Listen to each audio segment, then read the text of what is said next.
Well, it's Thursday wrestling, and we all know what that means. That means once again we get to review MLW Fusion, and this time we're going to see who will be the first ever MLW Women's Featherweight Champion.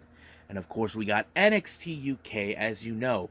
We will see the address by Trent Seven on what's the fate for him. As you know, he and his Mustache Mountain tag team partner Tyler Bate has lost the NXT UK tag team titles to Smith and Carter. So what's the future hold for him? And of course, Impact Wrestling, as you know, we're getting closer and closer to Slammiversary. There will be a contract signing from Eric Young and the Walking Weapon, Josh Alexander. And of course, we got some blasts from the past from TNA wrestlers that we know and love. But first things first, we'll be reviewing a much recent event from North Carolina promotion, Deadlock Pro Wrestling. As you know, we have two championship matches taking place, the tag team titles and the world title, and of course two semifinal matches for the DPW national title. We will find out who will win those semifinals, and then they will be told who will be facing in the finals. But also, we got a special treat in the Yoshi World in this particular event for no pressure. We have two aces of their times. We got Miyu Yamashita, the ace of Tokyo Yoshi Pro, taking on one-time an ace of At-Risk Girls. We're talking about Miyuki Takase taking on, and this is their first time encountering each other. But also we got some news updates, and one of them, we'll find out more information what's been going on with Sasha Banks. As you know, there's been a lot of reports saying that she was released, but more information has now arisen. So, let's get ready with another episode of Deleted Wrestle Zone.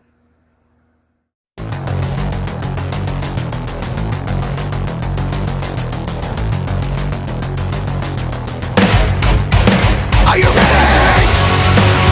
Get up, get up! Get up, get up! Get up, get up! Get up, get up! Get up, get up!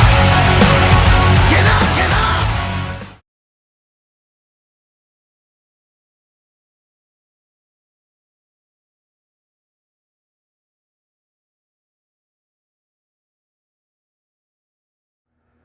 Welcome everybody to Deleted Wrestle Zone, all things that is pro wrestling with AEW, NXT, New Japan Pro Wrestling, Impact Wrestling, the National Wrestling Alliance, various promotions, wrestlers, matches, and championships. I am your host, J-Rod here. So, let's begin with Deadlock Pro Wrestling, a promotion that I reviewed many times. This promotion is based out of North Carolina, and their event is called No Pressure, that took place on June, I think it was 5th? Yes, on June 5th.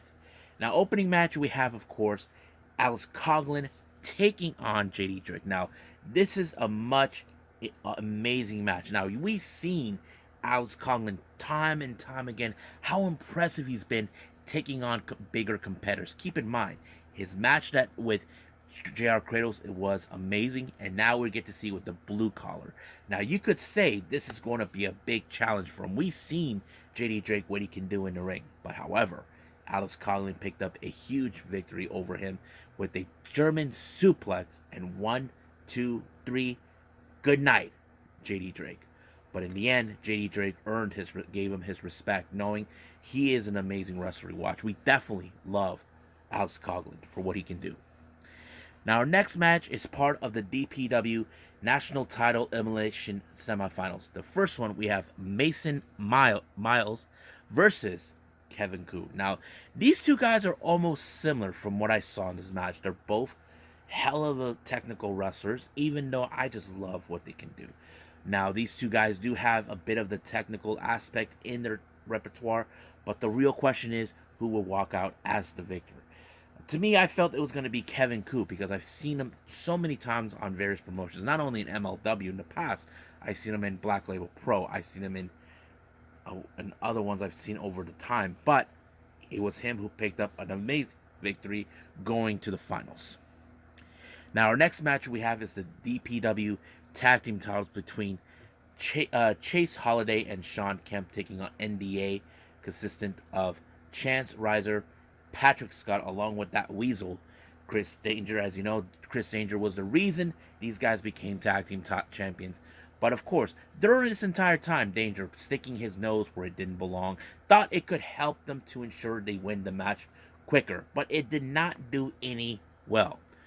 Even though he was annoying, but however, there were moments where we saw that, of course, NDA did not need the help of Chris Danger. They were able to pull it off, but the biggest mistake came from Kemp when he left his tag team partner all alone, unable to help him as soon as they picked up a huge victory against him, retaining the titles. Now, our next match, we have a 6-man tag team match.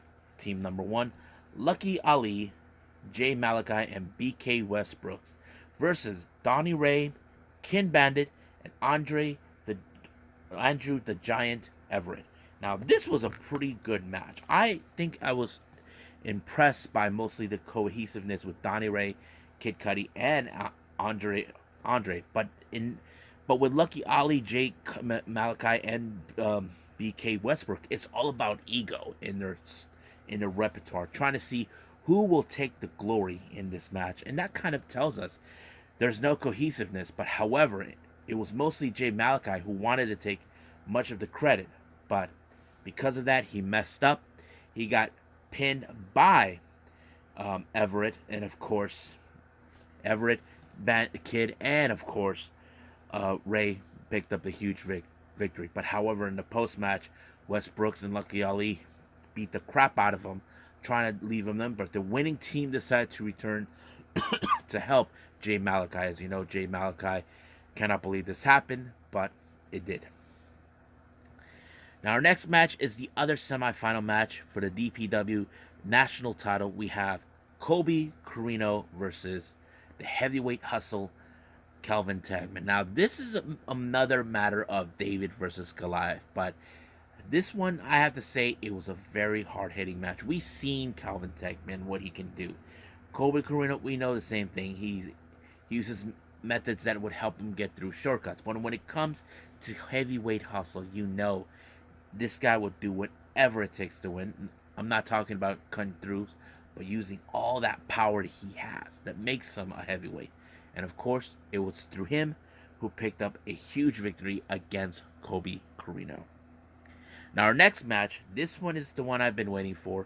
The DPW Golden Opportunity match between two Yoshi wrestlers. We got Miyuki Takase.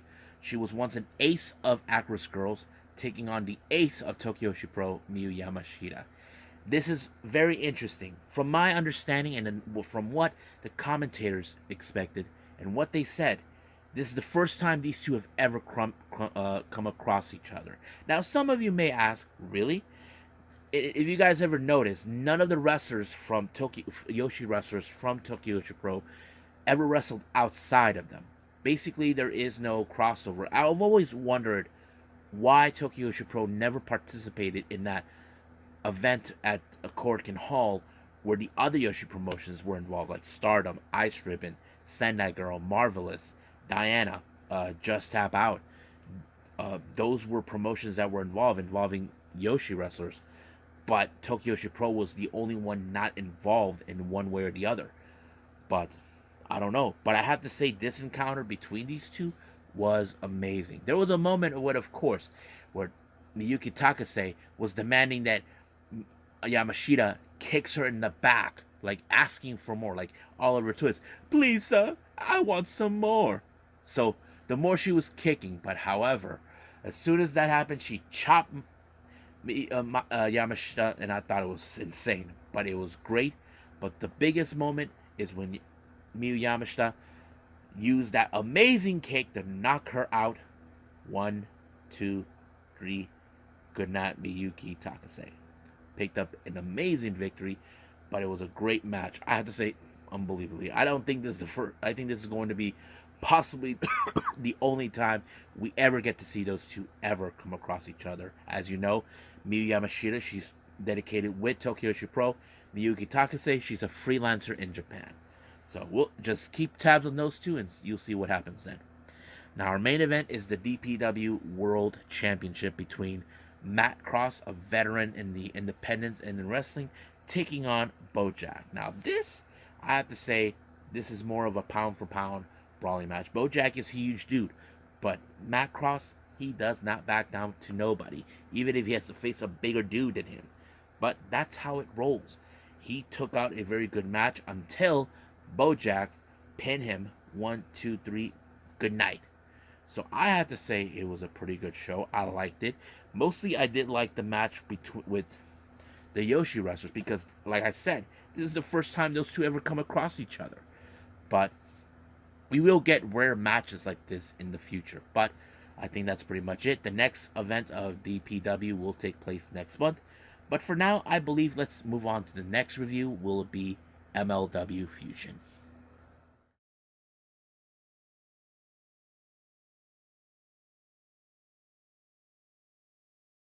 Okay, so let's discuss MLW Fusion 149. It opened up, of course, an exclusive content. As you know, Jacob Fatu has his fair issues with El Jefe Cesar Duran. So he and his buddy, Joseph Finau, who's also a member of the Samoan SWAT team, invaded El Jefe's office trying to break some stuff, do whatever they want, pretend that he's him, however they want to do to send a direct message. But however, El Jefe was not 100% cool with it. He was pissed. You can guess it. So he's trying to find ways to hurt the Samoan SWAT team. But before he can do anything, he was visited by an old friend of his. You guys know her. I'm talking about the current AAA Reina de Reinas champion, La Güera Loca Teo Valkyrie. Now, you probably guess why she's there. It's obvious. As you know, recently, nobody has stepped up to plate to deal with Holiday. Holiday has beaten everyone in the featherweight division, like Willow Nightingale or anybody else. But however, Tell Valkyrie, she's not afraid to throw down, so she's asking permission for this match. And not to mention, she said that she'll deal with her faction, Strange Sangre. So we'll see what happens then. Now, speaking of Strange Sangre, we have the supposed de facto leader, Gangrel, taking on Bud Heavy. Now, you can guess in this one, this is going to be a much dangerous match because we've seen him with that little sharp object of late. But however, he did beat him up by applying the DDT. 1, 2, 3. Sorry, Bud Heavy, you're out. But however, Strange Sangre are like freaking vultures. They surround them, try to beat them, that sort of thing. But however, we do got some good news in the commentary section. As you know, we were told that we're gonna have, of course, Los Maximos there. But as you know, they're also known as CAT, which means the Spanish announcing. That's another name that they used in the past. So they decided to be Spanish commentators for the upcoming match, which is the MLW World Tag Team titles. As you know, we have 5150, consistent of Danny Rivera and Hernandez versus Von Erichs versus Hustle and Power. Now keep in mind, the 5150 had their fair shield deal with, of course, the Von Erichs. Try to step on them, saying that their legacy is a load of horse crap. But when it comes to the Von Erichs, they're always in for a fight. But can they stop the unstoppable Hustle and Power? As you know, they recently retained the titles against Bumaye Fight Club, who claim that they are the much better champions than them. But that did not go well for them. But this time, as you know, were getting out of hand, especially with 5150 trying to regain those titles. But the Von Erichs took out Hernandez, but leaving Rivera all by himself until Hustle and Power. Good night, Rivera. 1, 2, 3. It's over. They retain the titles. But however, as you know, during the match, Rivera tossed Calvin Techman into the Spanish announce team. It wasn't like intentional, but they took offense to that and they started attacking them. But come on, when it comes to big guys like Nduka and Techman, you know they're not going to back down. Now, this was a very interesting move that I saw. As you know, if you guys been aware about Davey Richards, he has his own wrestling team known as Team Ambition based out of St. Louis. He has many wrestlers involved, and you may know one of them, Tootie Lynn, Warhorse, So looks like that now the word on the street that there's those that are telling Davey Richards there's a guy who's perfect for his team, and that is of course none other than the young goat Myron Reed. So Davey Richards went to talk to him in the locker room, telling him what a tremendous wrestler he is. That of course we know he can see his ambitions. As you know, one of his ambitions at this point, as you know, he is the current MLW middleweight champion, but he does want to aim higher, which is the world heavyweight title, and he likes that. So Davey Richards offered him a spot in Team Ambitions, and of course Myron Reed accepted, and of course he's a proud guy that he's finally going to accomplish more than he always hoped for. Now, speaking of that, as you know, Mads Kruger's propaganda. You know that he's been at war with Jacob Fatu, so this could be the conclusion between Fatu and Kruger. But the real question is who will walk out of the weapons of mass destruction. Well, that's going to be easy. Now, the rules is this. You can either win by pinfall, submission, or just surrender. There will be cases of military boxes all over the ring. There'll be, if you open one, there'll be a mysterious weapon. There is no time limit. Anything goes. So that's going to be what's going to take place. Now, as you know, Davey Richards, he's now locked horns. As you know, he is now setting his eyes to get his hands on the MLW World Championship. So he's acting like he's confident enough this could be his day. But we'll see when that day happens. Now, speaking of championships, it's main event time. We have the MLW Women's Featherweight Championship. Now, this is the very first championship for all women's. As you know, I've talked about this before, that MLW started out with no women involved. And I'm sure people probably would have want that.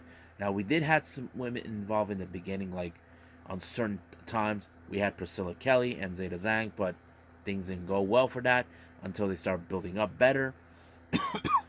But now this title is all what needed. So, we had Holiday along with Strange Sangre taking on La Güera Loca, Tail Valkyrie. Now, I knew this match was going to be good because, you know, Holiday is not someone that many wrestlers can handle, except for Tail Valkyrie, who's shown her toughness, that she's not afraid of anything, that she's willing to go all the way as much as possible. But however, Tail Valkyrie put the best out of her and of course forced her to tap out, winning the Featherweight Championship, becoming the first ever inaugural champion. So that's a good thing. So what does this mean for all women who participate? I hope every woman who's dealt with Holiday now can return back, knowing they don't have to deal with her anymore as the champion.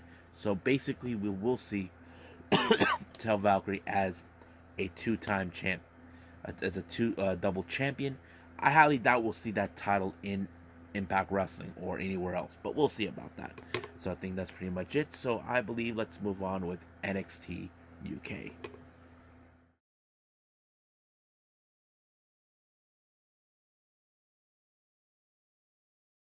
Okay, NXT UK, as you know, it's opened up with a very interesting match. We have Tiger Turan versus Josh Morrell. Now, there's a lot of things that people talked about Tiger Turan. Nobody knows who he is. But of course, one of the commentators kind of was curious, saying, what's his beef towards Kenny Williams?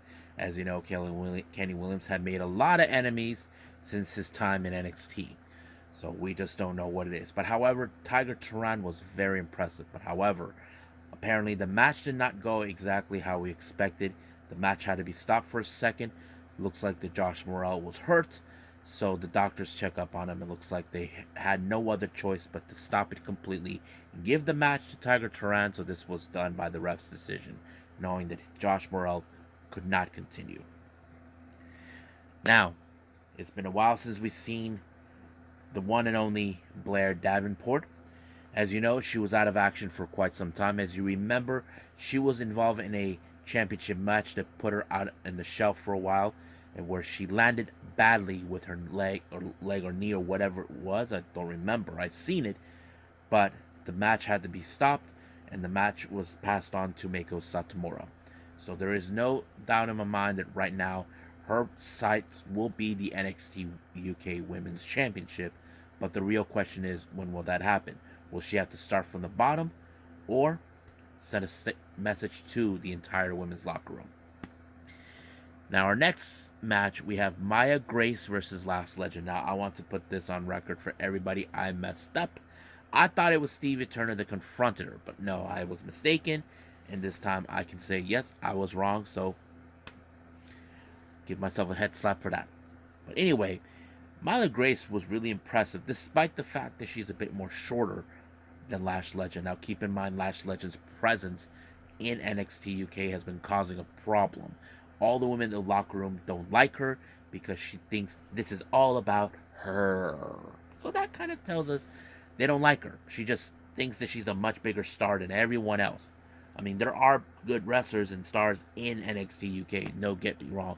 I wouldn't be surprised if she challenged the final boss for the title. Trust me, I wouldn't be surprised. I mean, now barely made it through. But yeah, but unfortunately, it did not go so well until Nyla Grace got pump kick in the face, giving Lash Legend the victory with the pinfall. 1, 2, 3. Good night. Now, interesting news. As you know, we've been recently seeing members of the NXT brand coming from across the Atlantic, heading to the UK. Well, looks like we're getting more. So, we got Saray, the Warrior of the Sun, also has announced she's coming to NXT UK next week. And I wouldn't be surprised if she faces the final boss. That would be interesting. But she's not the only one coming. It was also announced that we got the Southern Boys and Southern Gal, Brooks Jensen and Josh Briggs, along with Fallon Henley, coming. And now it's been confirmed that Briggs and Jensen will have a shot of the NXT UK tag team titles against the newly crowned Ashton Carter and Oliver Smith. Now, this was a match that I kind of was very interesting. We have Shaw Samuels and his no good buddy Noam Dar taking on a very interesting team up. We're talking about Wolfgang and Damon Kemp. Now, keep in mind, Shaw Samuels had his dealings with Kemp, criticizing him that he's a far more better than wrestler. Last time, Kemp was close, but thanks to Noam Dar's interference, it kind of fit in. But however, Kemp actually became good friends with Wolfgang. As you know, he took him out for drinks. But I have to say, it was very impressive seeing Wolfgang and Damon Kemp cohesive. But I was like surprised. And there was a moment I saw Wolfgang saved Kemp from Dar. I was like, very impressive. But it was Kemp who put away Noam Dar. Put away Shaw Samuels here and there with a power slam. And Noam Dar had no other choice, but he was too late to save Shaw Samuels. But however, things did not go end right there immediately. Apparently, Shaw Samuels, who always claims that he is the far more better wrestler than anybody that stood in his way, and not to mention, he always bet that he's going to win. Well, he was beside himself. He could not take the loss. Even Noam Dar tried to stop him from making the stupidest mistake. He went back to the ring and tried to hurt Damon Kemp, but however, Wolfgang saved them again and power slammed them down. So, hopefully, Shaw Samuels regrets his decision. But, is this going to be over between those guys? I highly doubt it because, as you know, I probably will hear Shaw Samuels complaining, moaning, and you know what, this and that. That's how he's going to roll. So, we'll see. Now, what we've been waiting for, as you know, a couple weeks ago. I did not witness the match. We saw brand new NXT UK Tag Team Champions. We saw exactly how it happened. I saw it later, but I did not review it because I was on my way on vacation. So, but I can tell you what we can recap what we saw. Trent Seven was about to cross the line again because he always says he will do whatever it takes to hold those titles, but Tyler Bate stopped him. And result of this, it gave Oliver Smith and Ashton Carter to be become brand new NXT Tag Team Champions. So Trent Seven wanted to address what happened. He even called out Tyler Bate. As you know, he didn't know what to do. However, looks more like Mustache Mountain were on the same page. However, that wasn't the case. Trent Seven low blow Tyler Bate was the last thing we expected out of him. And then he put him down completely with his finisher. So this is the end of Mustache Mountain. I'm going to assume that Trent Seven did not like what happened, how he lost the tag titles. So we could see this feud between Bate and Seven take a toll. So we'll see what happens next week. So right now, let's just end it right here and move on with Impact Wrestling.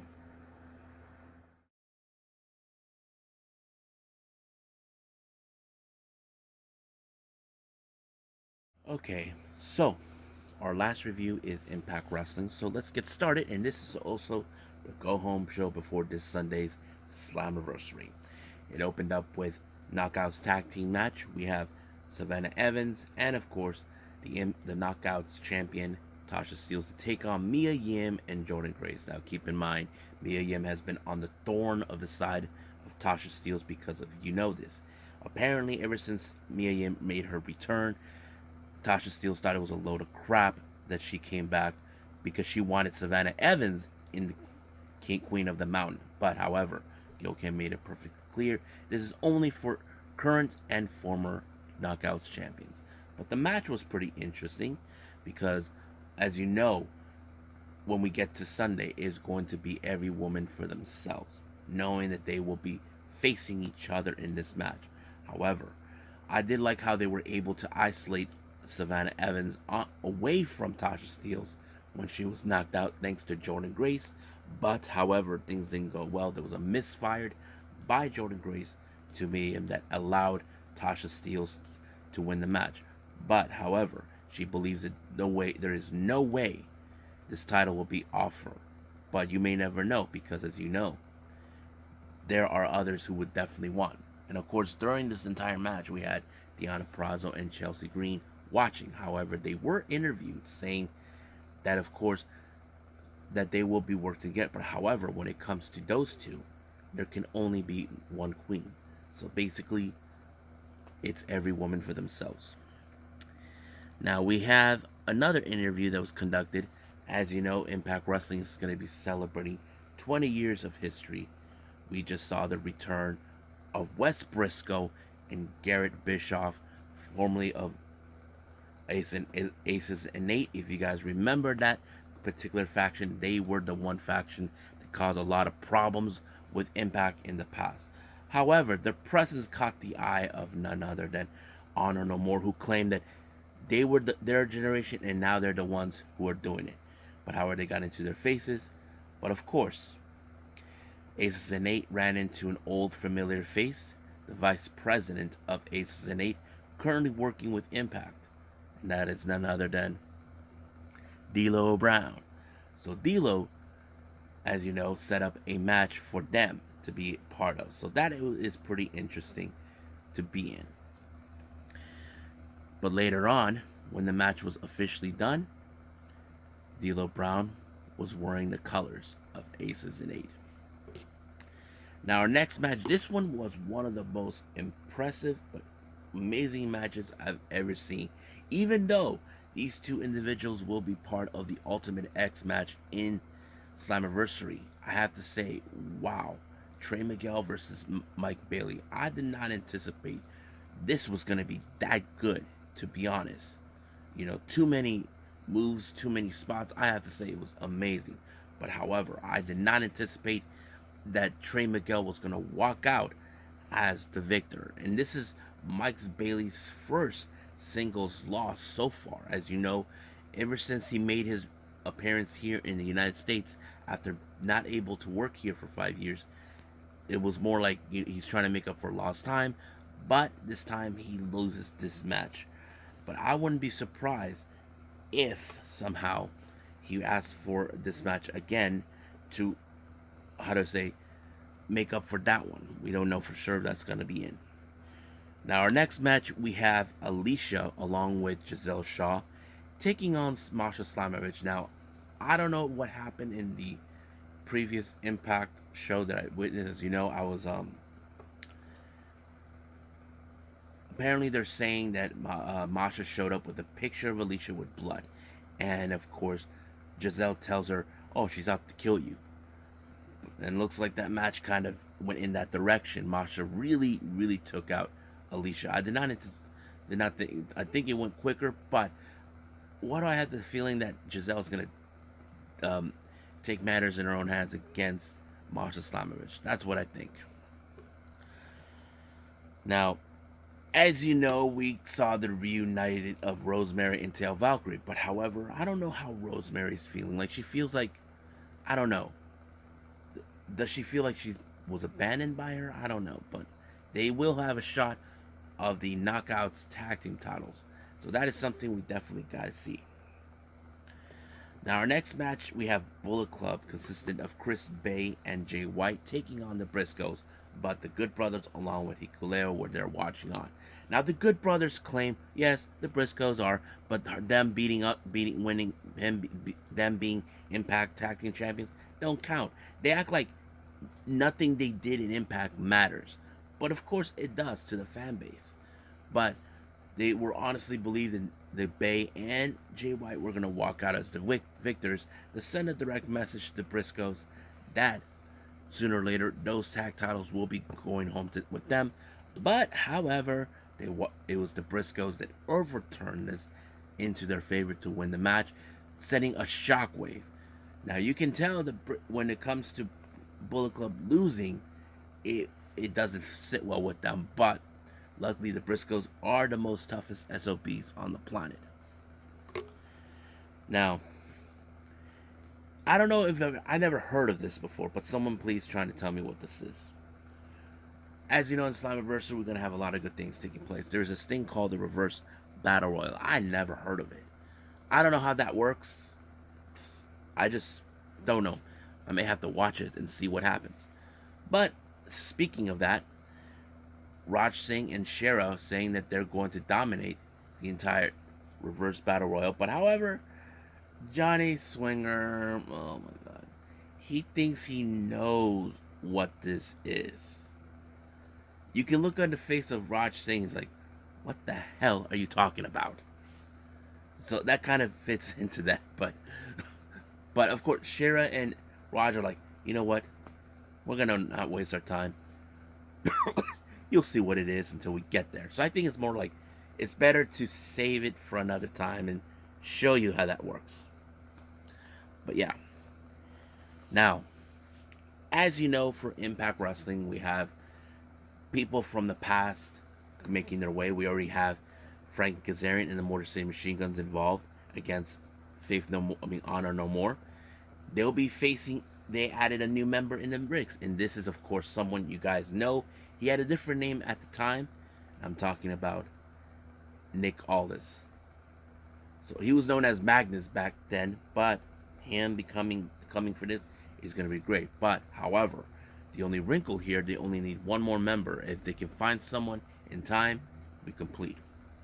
Now, Honor No More, consistent of Vincent and Kenny King, along with Eddie Edwards, taking on Aces and Nate, Garrett Bischoff, and Wes Briscoe, along with D'Lo Brown.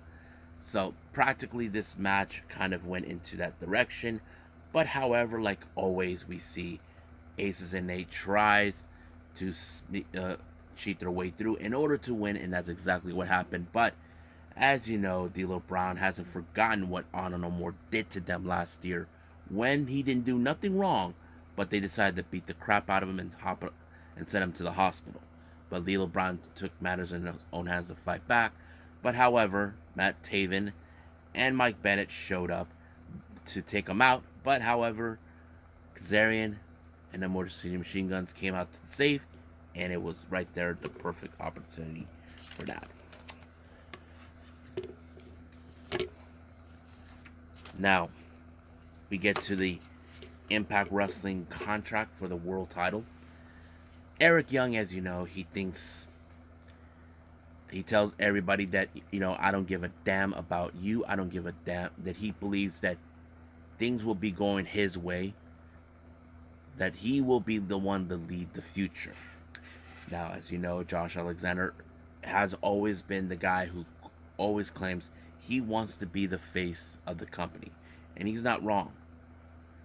But Eric Young looks at him saying, "You're lying to yourself." Like he thinks he knows him. But however, Josh Alexander really struck a nerve on him by telling him about his history. If you guys remember his history, Showtime Eric Young, I mean, that was one of the most funnest moments of Impact history's career history. But Josh Alexander said that if that guy was here, he'd be disgusted to see what the current Eric Young is doing. And of course, they try to beat him up. And of course, they decide to take it too far by removing all the safety in the ring using the hardwood, trying to send a direct message. But it failed because Josh Alexander is still kicking. It's not. But does he believe that Eric Young is going to walk away as the Impact World Champion? We'll just wait and see when that day comes. But I wouldn't be surprised if someone tells Joe Dorian and Diener to take a hike. So we'll see about that. So I think that's pretty much it for now. Let's just move on with news updates.